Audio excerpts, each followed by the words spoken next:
Hey, what's going on, everybody? I hope all is well. I know it's been a minute since I last saw you guys, and that's what today's video is all about. I want to fill you in on what's been happening behind the scenes and why I'm going to be moving from this drum studio that I took forever setting up down to my garage and into this sound isolation booth. But before we get to that, I do want to take this opportunity to finally open up this plaque I got from YouTube a few months ago for hitting 100,000 subscribers.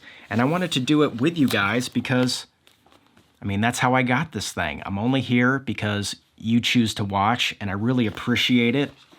I started this channel and started uploading 10 years or so ago, and it just kind of started as a passion project to share my drumming, something I've been obsessed with since I was a kid, and it morphed into a way for me to get gigs and to get tours, and to this day to educate and do one-on-one lessons with you guys. And honestly, I couldn't really imagine where I would be without this YouTube channel and your support.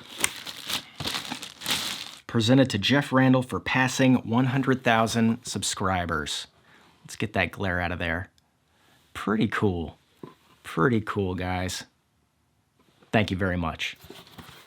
So with that said, let me update you on why I've been gone the past 2 or 3 months, and more broadly, why I've posted a lot less the past year. First off, my wife and I had a kid about a year ago now, and she's absolutely fantastic. We're having a blast being parents, but this is our first, and it's taken a minute to kind of get in the groove, no pun intended, of parenthood.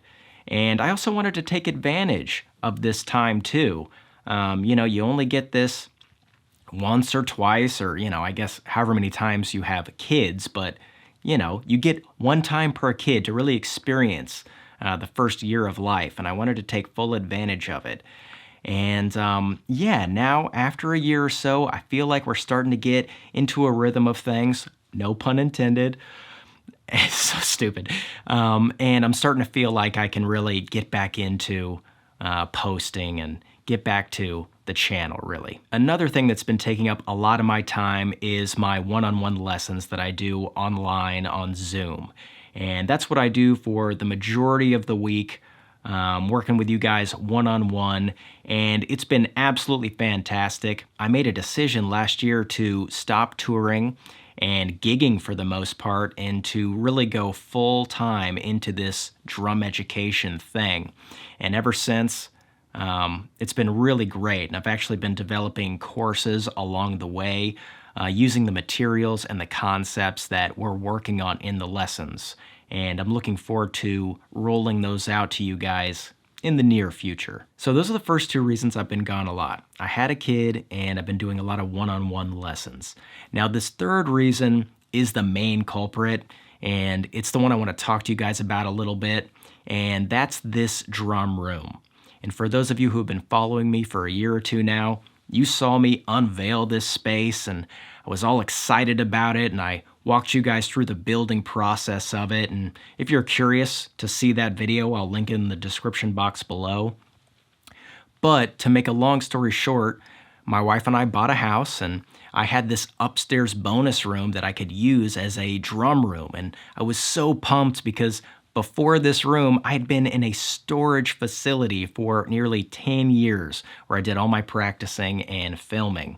And to have a room that I could create for, all this content was really exciting. And, I worked with a contractor who tried to stay within our budget. We didn't have a huge budget where we could just fully soundproof the room by doing a room within a room kind of concept. For those of you that don't know, soundproofing oftentimes is done by constructing 4 walls within a room, which creates a lot of mass and creates a little air pocket all around your space, which stops a lot of the sound. And that's what most people do, but that's obviously very expensive for the material and the labor, and we just didn't have that in our budget. And so with the budget we had, we were able to do a couple things, but it just didn't work out enough. And my wife works from home the majority of the week. We have our daughter here with a nanny all week, and so kind of everyone's home, and that means that I can't play on the drum set, on the real drum set, the vast majority of the time. And so I've been on an electric kit for my lessons and practicing on this electric kit. And then with the time I do have to film, I've been getting on the real kit, but it just hasn't allowed me to get into the groove. And so a couple months ago, I was kind of at the end of my rope with this situation, and I was going to make the call to play on the electric kit full time. I was gonna move my real kit out of the way right here, bring in the electric kit, and film all my lessons, host my Zoom lessons, do my practicing on an electric kit, which is all good. I know a lot of people have to use electric kit, and they're fun as well, but there's really no comparing an electric kit with an acoustic kit. But I was willing to make that sacrifice so I could at least film and do all the things on one kit and not have to worry about who's home and stuff like that. So I was about to make that call.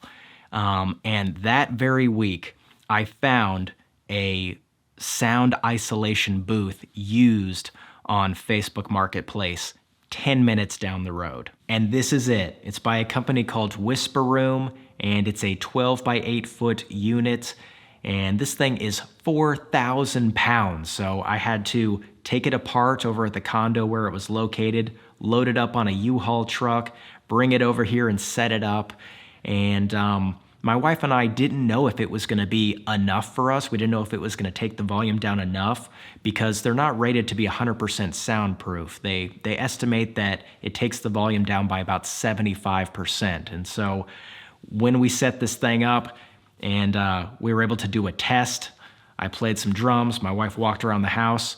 She came back and breathed a sigh of relief because it's doing fantastic for us, especially given that it's set up in the garage on a concrete slab, a little ways away from the house. Like, this garage is attached to the house, but it just gives it that next level of separation where, you can hear that I'm in here playing the drums, but it's a distant thing. It's not a big deal at all, and it's far better than even the electric kit upstairs in the bonus room.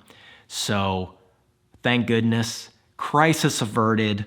I feel very lucky and blessed to have found this thing because these are not cheap. I would not have been able to afford this thing new, and they're hard to find used. And so, thank goodness I was able to find this. This is really cool. So, that's gonna do it for this video, you guys. In the next one, I'll give you a tour of how I have this thing set up. Maybe we'll do some decibel readings around the house so you can see what you can achieve with this kind of a drum booth. But until then, I hope this fills you in as to where I've been. And again, thank you very much for sticking with me over the years, you guys. I really appreciate it. And I will see you another time soon. You take it easy.